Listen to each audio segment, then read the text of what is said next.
Welcome to Talking Halos. This is Derek Ciapola with my co-host, my partners in crime, Jared Timms, Nate Green.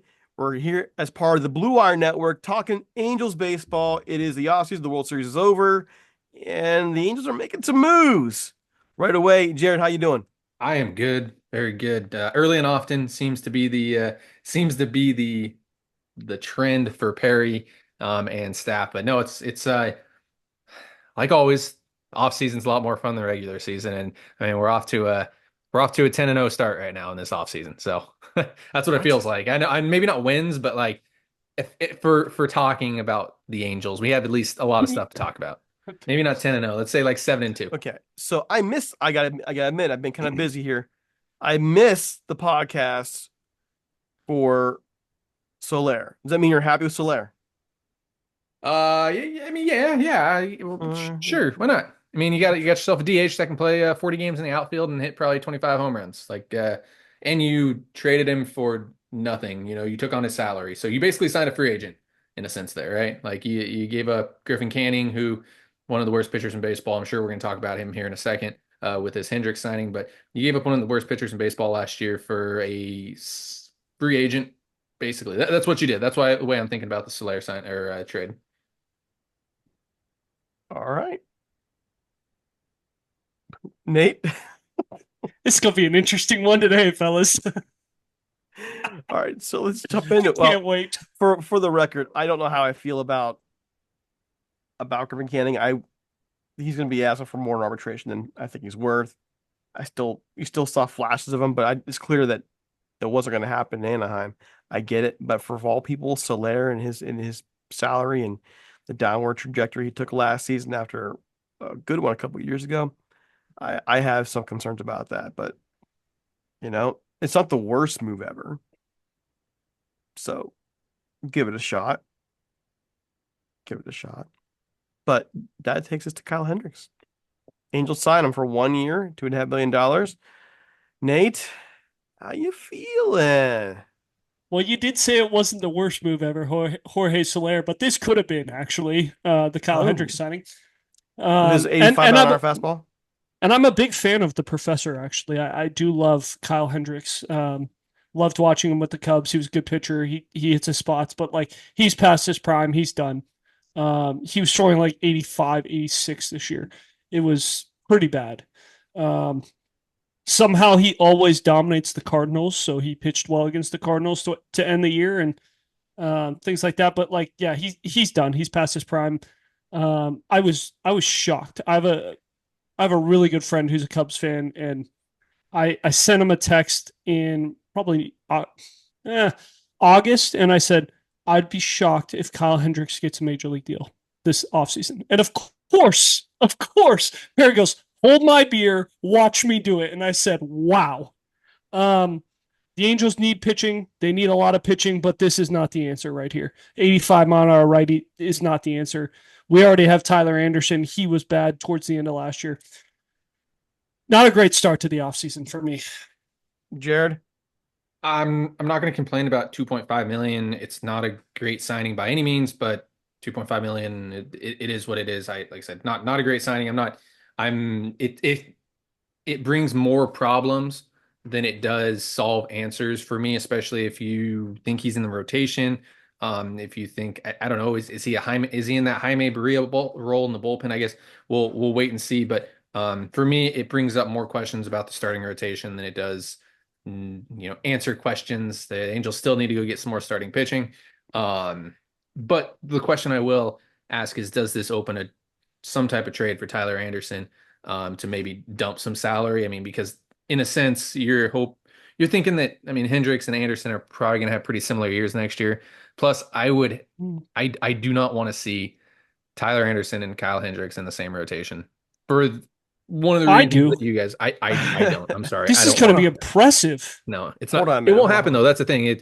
It's not going to happen. And if it does, we got ourselves a big issue. But yeah. I just you said the role for Hendricks. I think batting practice is probably the role, but I mean I'm that's not like for me, I'm not losing sleep for $2.5 million. It's not a great signing by any means. I'd prefer if it was a minor league deal, I'd be a lot happier. But I'm not losing any sleep over it. Like the Angels have 7 better pitchers, 8 better pitchers than Kyle Hendricks right now. So it's obviously for that reason, it's not a great signing. Um, but I'm not losing sleep over it because it's 2.5 million. At least they didn't give him 5-7 multi Derek, years. I don't like the Tyler Anderson deal. I don't like the Stevenson deal. You don't like. I didn't like the Aaron Luke deal.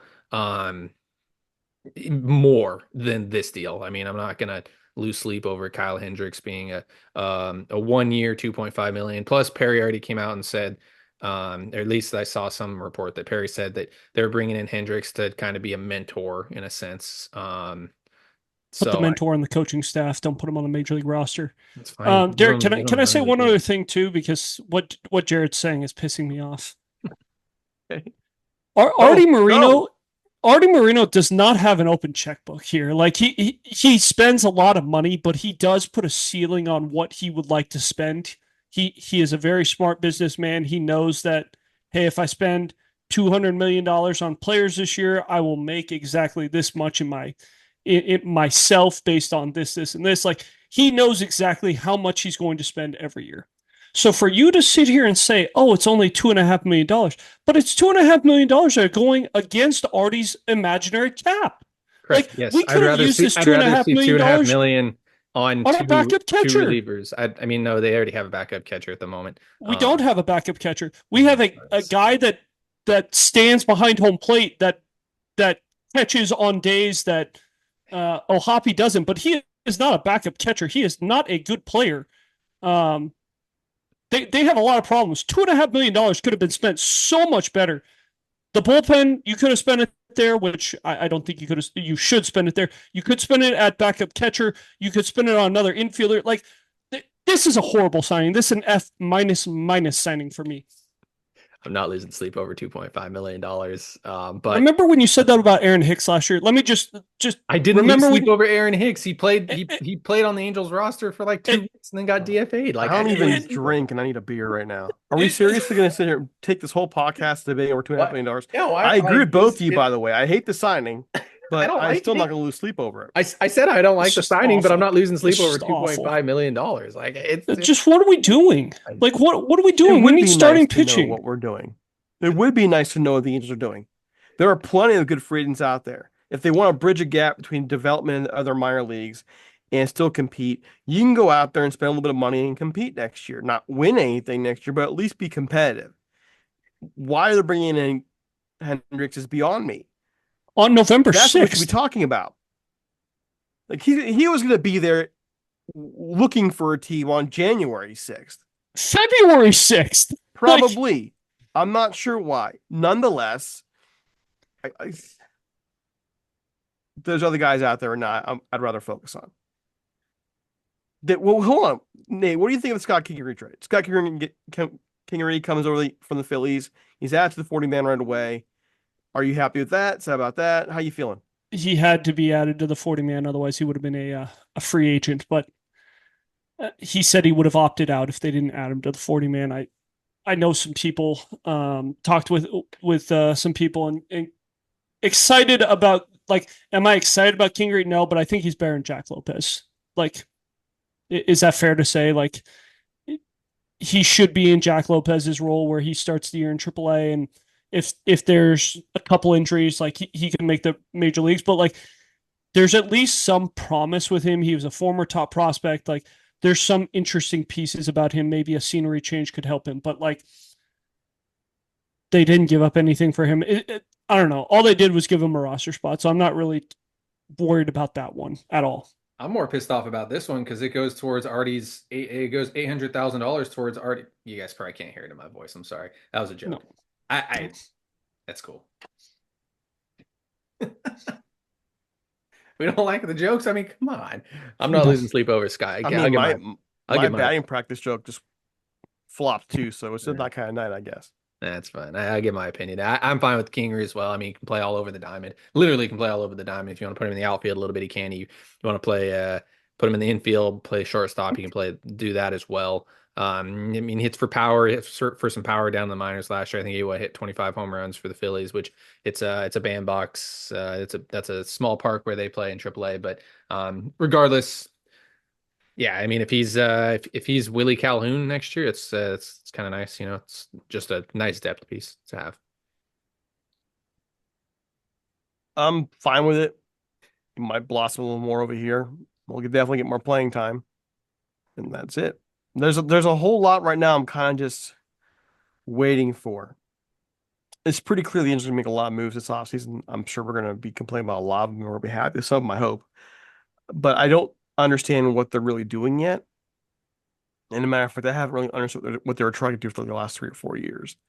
So, with all that in mind, I'm kind of just sitting back and just watching everything flow and trying to figure out, all right, will this make the team better, at least watchable? Because they weren't watchable this year. They weren't.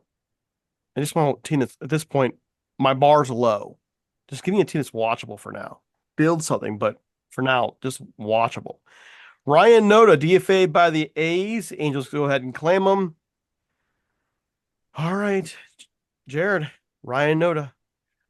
Tell us all about This him. this one actually kind of puzzles me a little bit. You have three first baseman DH only guys. I mean, Noda could maybe play the outfield in a pinch, just like probably Shannawell and Kavadas can play the outfield in a pinch as well. But you have three first basemen only right now on this roster, and yeah, I'm not a huge fan of doing that. So, I mean, if it wouldn't surprise me if, I mean, maybe Noda's not on, maybe gets DFA'd again at some point, or if maybe you look at trading Cavadas, who's having a good year or a good Arizona Fall League right now. He's probably gonna be the Arizona Fall League MVP. Um, but yeah, it's kind of puzzling to me. I do like Ryan Noda though. I mean, he was a 2.5 win player.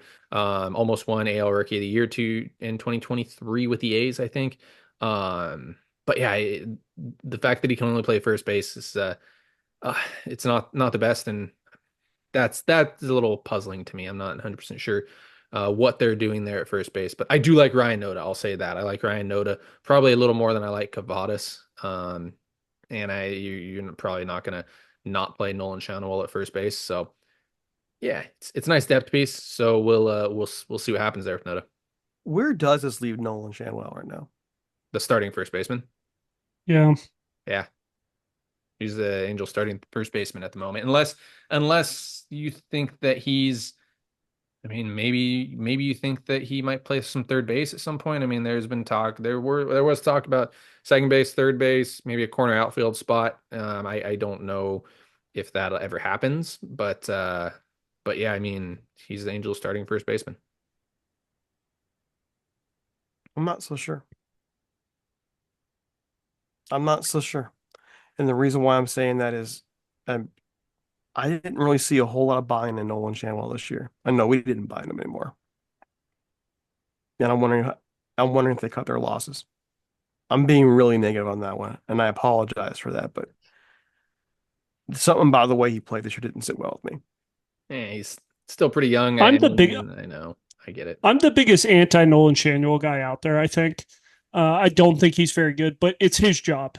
They didn't bring in Ryan Noda to take his job. Nico Cavadas isn't taking anyone's job.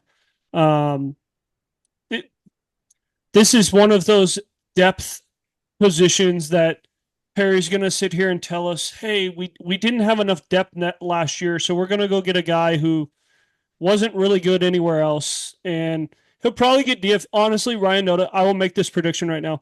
Ryan Noda will get DFA'd before January 1st. Just that's kind of how it works. Like Alfonso Rivas was the guy last year. They claimed off waivers, DFA'd him probably 2 weeks later. And then I think he even got DFA'd again after that. So this just doesn't feel like it feels more of like a Perry, like, oh, let me just pick up a guy who kind of had a good year last year or 2 years ago, excuse me, and we'll just call it depth. And it's okay to have too many first basemen, which I don't agree with, but whatever. Well, I'm not agreeing. Other things going on here. Free agents available: Ivan Armstrong, Chase Chaney, Adam Simber, Tyron Guerrero. Let's start with those first four. Any interest in those four guys? I mean, I know the Angels have interest in some of them, but Armstrong threw well for the Angels last year. He was a borderline call-up guy.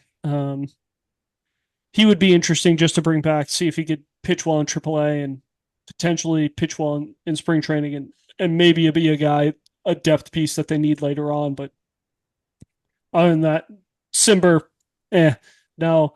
Guerrero throws 101, doesn't know where it's going. You can find that guy. It's fine. Nothing crazy on this list. Okay. Jared, anything? I mean, looking at the list, yeah, I mean, these guys are all kind of dime a dozen guys. I love Chad Wallach. I want to see Chad Wallach come back. Sorry if I jumped down. He didn't mention that guy yet, but yeah. I was breaking him down into groups of 4. Thank you for stealing my thunder. Go ahead. Go ahead. Absolute train wreck. Thank you very much. Bring on the next 4 guys. Actually, No comments on the first 4? You could probably just go all the way to Payne with the next group. All right. All right. Luis Leto, Travis McGregor, Jose Marte, John O'Reilly, Andrew Wanson, Tyler Payne. Jared, any interests? I mean, I know O'Reilly's a good dude. Wants is coming off that TJ, so that's tough to bring a guy like that back. And then Chad Wallach. Again, hasn't brought him up yet. And Derek, no, you can find guys. Those guys can all be found somewhere else. So no. The takeaway here is Jared really wants Chad Wallach back. Yeah. Now you can mention him. I'm not even going to mention him now. We already know what he wants. All right, Mike Spanik, Shane Matheny, Jack Lopez, and Elliot Soto. Jared? I'd love to see Chad Wallach come back. I think that he is a great backup catcher. Very good receiver. I mean, he caught the Reed Detmers no-hitter. But of that list that you just gave me there, Mikey Stefanik as well is another great hitter. You want to see that's that kind of depth that you want in the minors. So yeah, I'll take Mikey Stefanik and Chad Wallach. All right. I haven't mentioned I would not mind seeing Chad Wallach return as well, so that's fine.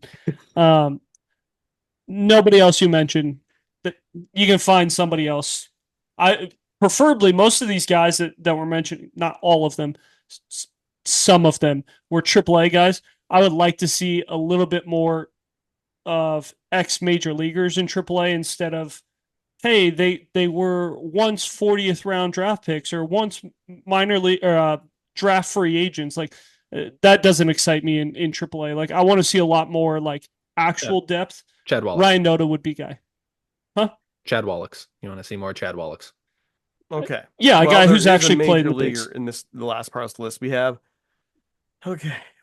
Jake Marisnick, Jason Martin, and Orlando Martinez. Orlando was a former top prospect. It's good. He needs to get out of the org. I think he needs to go somewhere else. But I mean, other than that, Chad Wallach.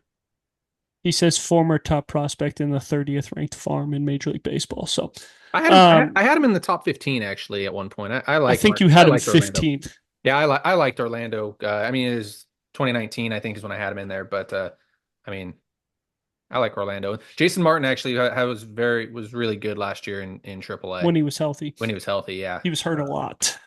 And then the Jake Marisnick's perfect example of guys that you want to see fill up AAA. Yes, he's probably not the answer, but guys like him, yes. Yeah. Really, the only one on the list I actually want to see back is Mike Stefanik. Usually, I don't. If you guys have Chad Wallach back, great. Yay. I want to see Mike back. Good bench piece. I'm happy with him there. Go Chad Wallach. That's all right. Final thing.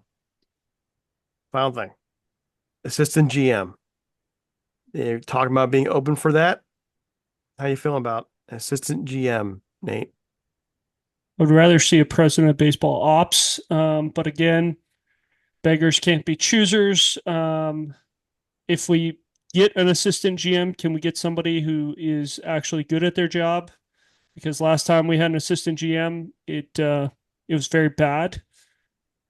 And for those of you who don't remember, the Angels did have an assistant GM with Joe Madden. Part of the reason Joe Madden was so pissed off all the time was because the assistant GM told him who could pitch and who could not pitch on any given day instead of letting Joe Madden make that decision. So, yes, I'm fine bringing in an assistant GM. I would rather see a president of baseball ops, but please bring in somebody that knows something about baseball. Fair enough. Jared. Yeah, I'm for an assistant GM. Any time that you can improve the front office. And sorry, side note, I found the name. Alex Tammon was the one who, Yes, yeah, thank you. Alex Tammon. They brought him over from the Dodgers. I don't remember if it was Awful. 2020. Oh, 2023. No, 2022 was when. I don't know. I have a couple different dates here. He So was there 22 and 23, and then yeah, Tam, they let him go, and he did not do anything in 24. yeah. So Tammon was the one who built the bullpen. Um, Algorithm. algorithm to make it so that guys couldn't pitch on certain days, which is fine, but if it's done the right way, it just wasn't something that worked for the Angels, and Joe Madden wasn't a huge fan of it either. I would assume Ron Washington probably wouldn't be a huge fan of it either, being I'm guessing he's a little more old school. I could totally be wrong. But yeah, I to the assistant manager, anytime you can bring somebody in to to the front office, that might help out. Absolutely. Because Angels front office is already small. I mean, including the scouting department and analytics department. So anytime you can bring some guys in like that that do baseball activities and know baseball things, I'm cool with it. So yes, go for it. But I'd rather see president of baseball ops, like Nate said. This is actually getting me fired up a little bit, Let's do it. mostly because they're becoming the Angels are becoming the Cincinnati Bengals of baseball, except the Bengals make it work despite the fact their owner doesn't invest in scouting and development. Somehow the Bengals make it work with coaching. Um, the Angels don't make it work in scouting development, and they're cheap across the board with it. So while I'm happy that they would bring in another baseball mind, I don't think at this point is going to do anything to change the trajectory of the franchise. It's insanity. You're doing the same things you've done in the past, hoping for a different result. And that is being cheap with your farm system, not focusing on development and not putting somebody above the whole thing that has a full fleshed out vision. If Perry Manassian has a vision for this franchise and where it's going, then we don't know what it is. And that's garbage. And then you wonder why folks like me have been on this podcast for the last few months, really just kind of depressing. I'm not trying to be.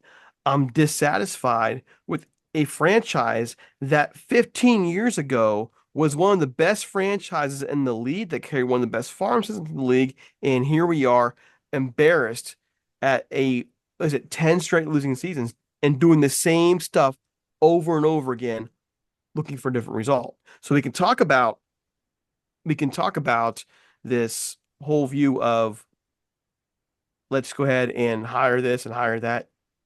It's not changing anything that's real. And that's my problem. Like, if you're going to make an investment in somebody and hire them for a job that they're going to wind up getting fired from in 2 years because you set them up for failure, then just don't do it. Or if you're going to invest in somebody who's going to be an assistant GM to come and make a difference, then give them the tools they need to build a franchise that we can be proud of. And I don't see the Angels doing that. And that's my frustration with all of it. Does that make sense, or am I just ranting for No, no apparent reason? it's the same thing. You know, and the worst part, and Jared, I think you're right. There's a core in this franchise that is there. We have some solid players to build around, and I just don't want them to be wasted like we've seen the last 5, 6 years of Mike Trout get wasted. More than that, actually, huh? Almost 10. So, folks, if you have any ideas on it, because I don't want to be the only negative Nancy here, or if you got a more positive view, I'd love to hear it. Change my mind. Change Nate's mind, because Nate just looks crusty right now. Okay. Change minds. What do you see that's different that we're not seeing? We don't want to be this negative voice in Angels universe. We want to listen to what you have to say as well. Let us know on Twitter at Talking Halos. You can email us at talkinghalos@gmail.com. Go to the website and use a contact card you can fill out, and we'll be happy to respond. Let us know. Any closing thoughts, Jared? No, I'm good. Go get some starting pitching. I'm game for that. I am Yeah. hearing, according to sources, they have reached out to Jamie Moyer to see if he will come out of retirement to pitch for them. Stop. So there is that starting pitching that we are talking about. Jamie Moyer will be the Angels' #1 next year. Bartolo Colon. No, Jamie Moyer fits the Bring mold back of Big guys that can't hit 90. Jared I Weaver. don't think. Do you think we could get that French radar gun that they had in the Jamie Moyer commercial for next year? No. No. So it starts I saying think that it we're has a throwing hamster and a 102 wheel powering it. kilometers. All right, guys. Until next time, we're out.